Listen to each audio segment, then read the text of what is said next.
Hello guys, welcome back to my channel Vishwas School Bhuna. I am Shifali, your chemistry teacher. Students, today we will continue our chapter Solution of Class 12th Chemistry. सबसे पहले अभी तक जिन्होंने मेरा channel subscribe नहीं किया है, bell icon को टैप करके चैनल को सब्सक्राइब कीजिए ताकि पिछली वीडियो आपको मिल जाए और आने वाली वीडियो की नोटिफिकेशंस भी मिलती रहें. स्टूडेंट्स, आज का हमारा टॉपिक है कॉलिगेटिव प्रॉपर्टीज़. कॉलिगेटिव प्रॉपर्टीज़ क्या होती हैं? सबसे पहले इसकी डेफिनेशन को स्टडी कीजिए, फिर इसका मैं मीनिंग बताऊंगी. Those properties of ideal solutions which depend only on the number of particles, यही मेन पॉइंट है इसके अंदर. Number of particles of the solute dissolve in a definite amount of solvent and do not upon the nature of solute. ये इसके अंदर highlighting point जिसको मैं कर रही हूँ. ये दोनों लिख दिए तो आपके डेफिनेशन कंप्लीट है. मीन्स एक हमें पता है सॉल्यूशन कब बनता है, किसी सॉल्यूट को सॉल्वेंट के अंदर डालते हैं. और अगर हम कुछ ऐसी प्रॉपर्टीज आइडियल सॉल्यूशन की, वो प्रॉपर्टी जो डिपेंड करती है कि सॉल्यूट के पार्टिकल्स कितने डाले जा रहे हैं, नंबर ऑफ पार्टिकल्स पे डिपेंड करे, ना कि ये डिपेंड करे कि क्या डाला जा रहा है. नेचर ऑफ सॉल्यूट का मतलब कैसा सॉल्यूट डाला जा रहा है. आइडियल प्रॉपर्टीज, जो आइडियल सॉल्यूशन होता है, कॉलिगेटिव प्रॉपर्टीज, उस पर डिपेंड नहीं करती कि सॉल्यूट क्या डाला जा रहा है, उसका नेचर कैसा है, बल्कि डिपेंड करती है कि सॉल्यूट के नंबर ऑफ पार्टिकल्स में कितना डाला जा रहा है, उस पर डिपेंड करती है. इसकी हेल्प से हम number of particles, number of moles, molar mass भी निकाल सकते हैं. अगर मैं ये बात वेरीफाई कर दूं कि कोलिगेटिव प्रॉपर्टीज़ की हेल्प से किसी का मोलिकुलर मास निकाल सकते हैं हम, मतलब नंबर ऑफ मोल्स हो गए ना एक तरह से, क्योंकि नंबर ऑफ मोल्स का formula given mass by molar mass होता है. अगर मैं किसी से उसकी कोलिगेटिव प्रॉपर्टी की हेल्प से, इसके फॉर्मूले से नंबर ऑफ पार्टिकल्स निकाल दूँ सोल्यूट के, तो हमें पता चल जाएगा कि वो प्रॉपर्टी, वो जो डेफिनेशन है, वो क्वांटिटी है, वो किसकी है, कोलिगेटिव प्रॉपर्टीज़ की है. तो इसके अंदर इसके जो न्यूमेरिकल्स होंगे, इसके जो फॉर्मूलेज होंगे, उसमें मैं आपको यही निकाल के दिखाऊंगी कि इसकी हेल्प से हम number of moles of solute निकाल सकते हैं. तो हम बात कह देंगे कि ये कोलिगेटिव प्रॉपर्टीज़ हैं. तो ये बहुत इंपॉर्टेंट, मोस्ट इंपॉर्टेंट टॉपिक है इस चैप्टर का. डेफिनेटली इसमें एक एग्ज़ाम में आता ही आता है बोर्ड में, इन चारों प्रॉपर्टीज़ में से एक प्रॉपर्टी पे. वो भी मैं बता दूंगी, दो इसमें बहुत ज़्यादा इंपॉर्टेंट है, बट चारों में से इस टॉपिक पे डेफिनेटली एक प्रॉपर्टी पे क्वेश्चन आता है. कई बार डायरेक्ट डेफिनेशन पूछ लेता है और उसके टाइप्स पूछता है, कई बार इस प्रॉपर्टी की एक्सप्लेनेशन और उस पर न्यूमेरिकल पूछता है. तो कंफर्म भी है इस पे आना. तो इस वीडियो को बहुत अच्छे से समझिए. कहीं भी क्वेरी हो तो मुझे कॉन्टैक्ट नंबर है आपके पास, कॉल कर सकते हो. तो स्टूडेंट्स, इसके जो टाइप्स होते हैं वो चार तरह की कॉलिगेटिव प्रॉपर्टी होती हैं.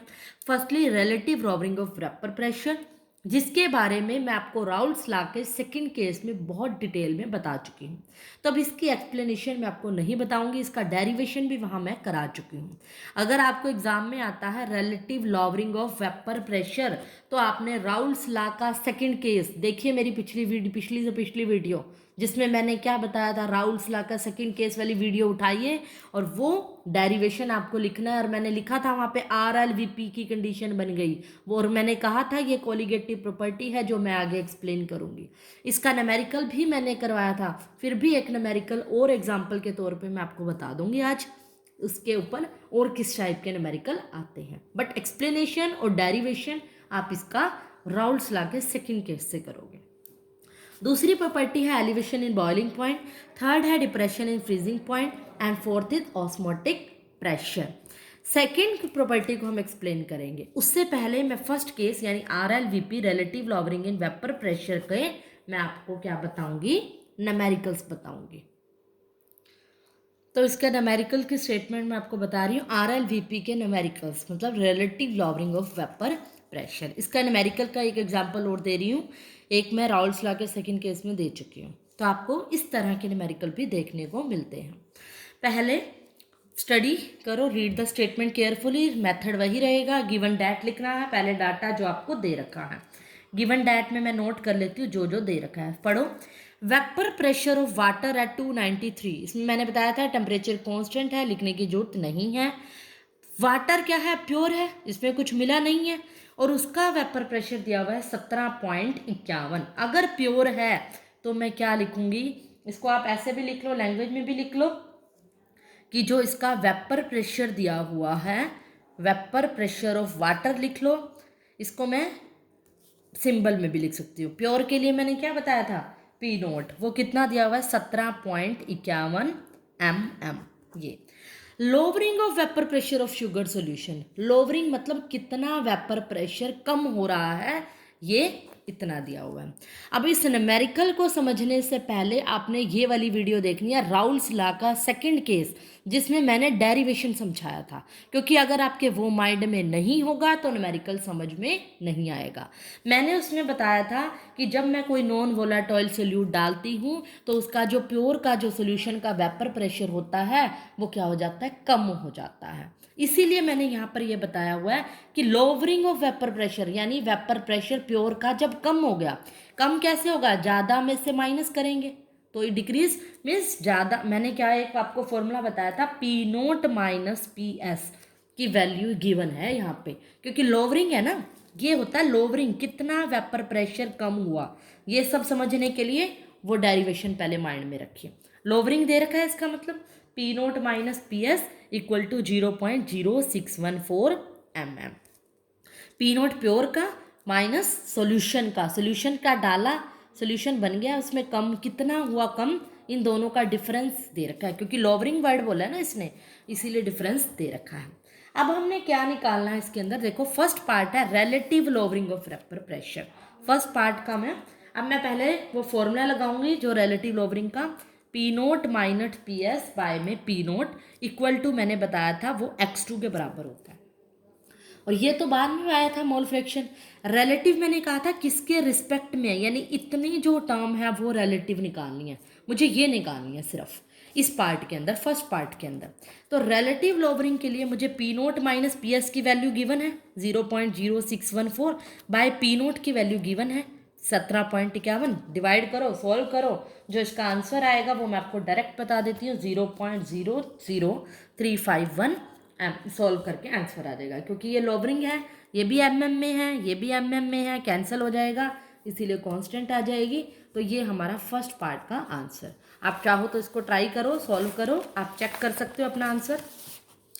सेकंड जो पार्ट है वो हमारा क्या निकालना है, इसमें vapour pressure of solution. Solution का क्या करना है मुझे, वेपर प्रेशर। अब देखो मैंने क्या कहा इसमें, P naught minus P S, ये किसका वेपर प्रेशर है, सॉल्यूशन का ही तो है। ये प्योर सॉल्वेंट, प्योर वाटर का, प्योर कोई भी सॉल्वेंट है, और ये सॉल्यूशन जब मिक्स हो जाता है उसके अंदर नॉन वोलेटाइल सोल्यूट डालते हैं तो सॉल्यूशन का निकालना है। ये मुझे बात, इन दोनों का डिफरेंस मुझे गिवन था, पिछले मैंने बताया था 0.0614, ये मुझे गिवन है, ये मुझे निकालना है, बड़ा इजी है। और पी नोट की वैल्यू भी मुझे गिवन है, pure 17.51 minus P S equal to 0.0614। 17.51 में से 0.0614 माइनस करूँगी तो किसकी वैल्यू आएगी, पी एस की।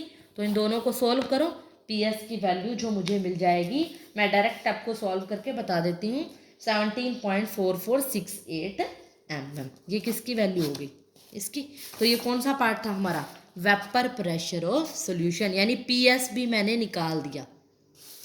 थर्ड है मोल फ्रैक्शन ऑफ वाटर, ये फोकस किया करो। वाटर क्या है हमारा यहाँ पे, सॉल्वेंट, सॉल्वेंट है ना, प्योर स्टार्टिंग में लिया था। शुगर क्या है, सॉल्यूट, यानी मोल फ्रैक्शन किसकी निकालनी है मुझे, सॉल्वेंट की।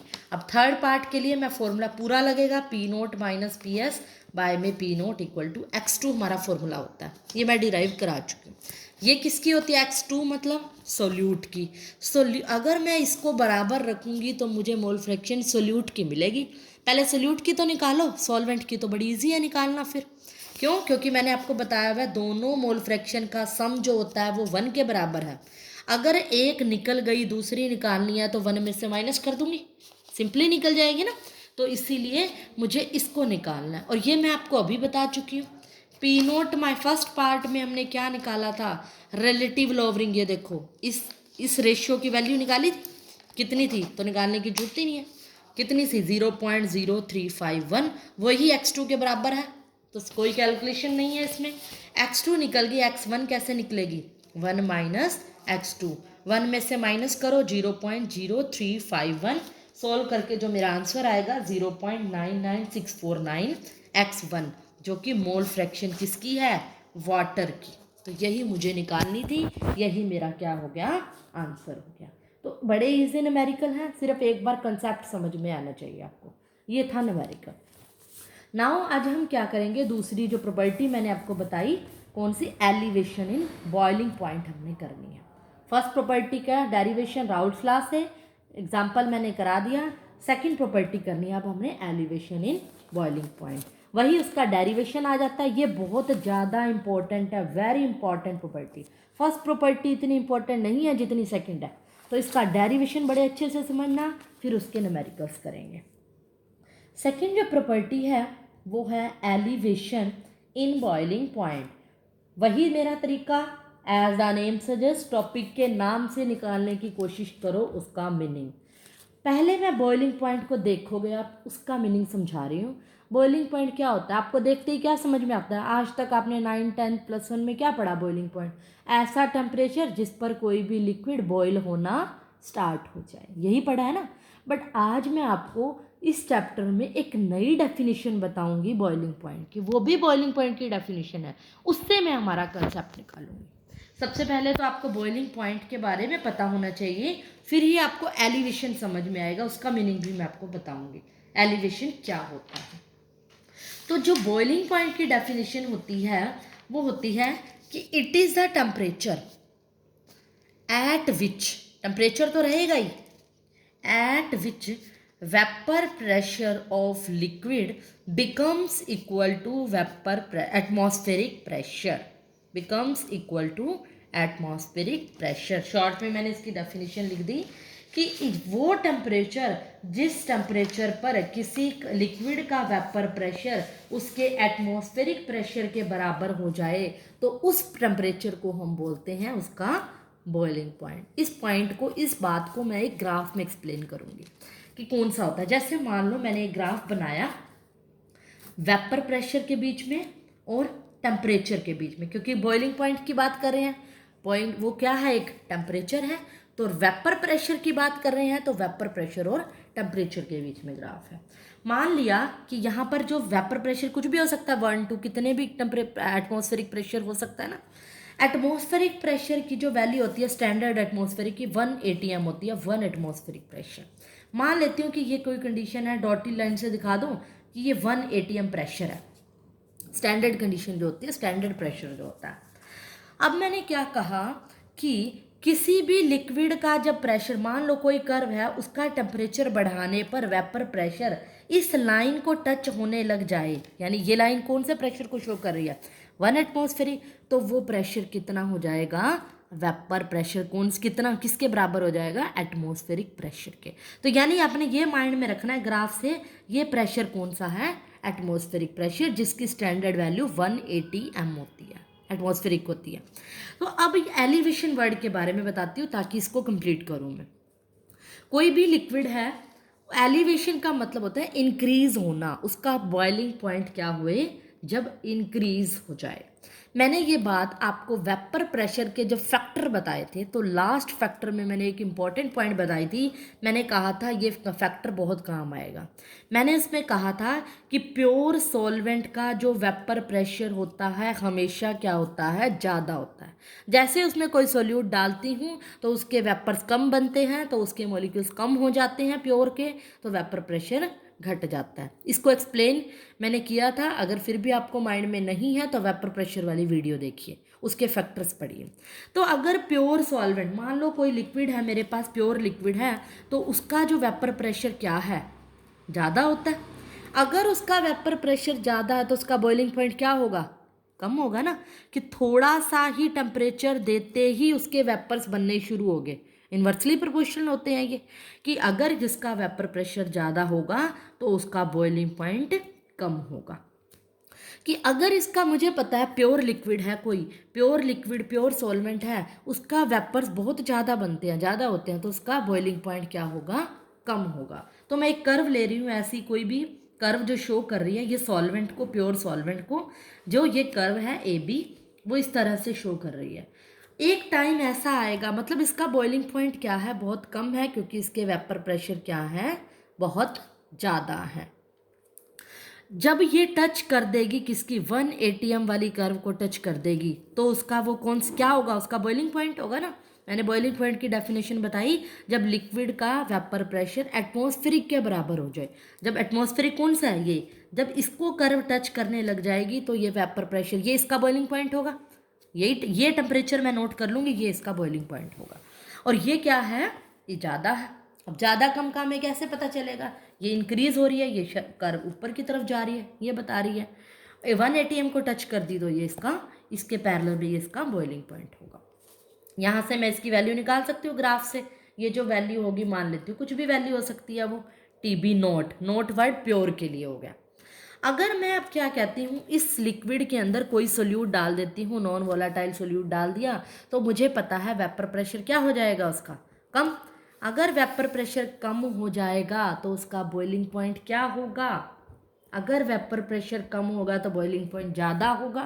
वेपर प्रेशर कम मतलब वेपर प्रेशर की कर्व ये है, इससे कम होगा, इससे कम तो मतलब ये यहाँ से स्टार्ट था, मान लेती हूँ ये मैं यहाँ से स्टार्ट करूँगी, इससे वैल्यू ये यहाँ है, तो इससे कम होगी, इससे कर्व नीचे आएगी, तो वो वेपर प्रेशर कम होगा और उसका बॉइलिंग पॉइंट क्या होगा, ज़्यादा, यानी टेम्परेचर उसको ज़्यादा देना पड़ेगा।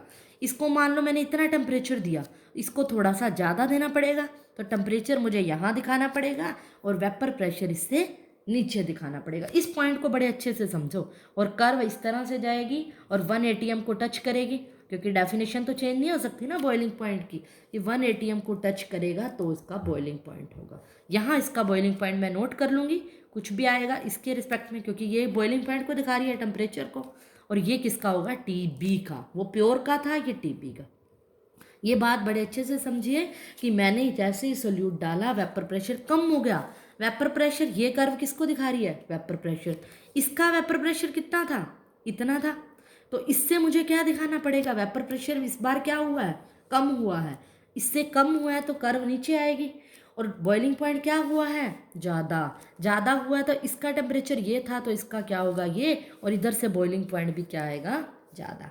इससे इसका इतना था बॉइलिंग पॉइंट, इससे ज़्यादा कहाँ आएगा, यहाँ। तो चेंज कितना हुआ मेरा बॉइलिंग पॉइंट में, बढ़ गया ना, पहले इतना था अब इतना हो गया, तो इतना चेंज हुआ, इतना सा चेंज हुआ, बढ़ गया। और यही मैंने कहा था एलिवेशन, एलिवेशन का मतलब इंक्रीज हुआ।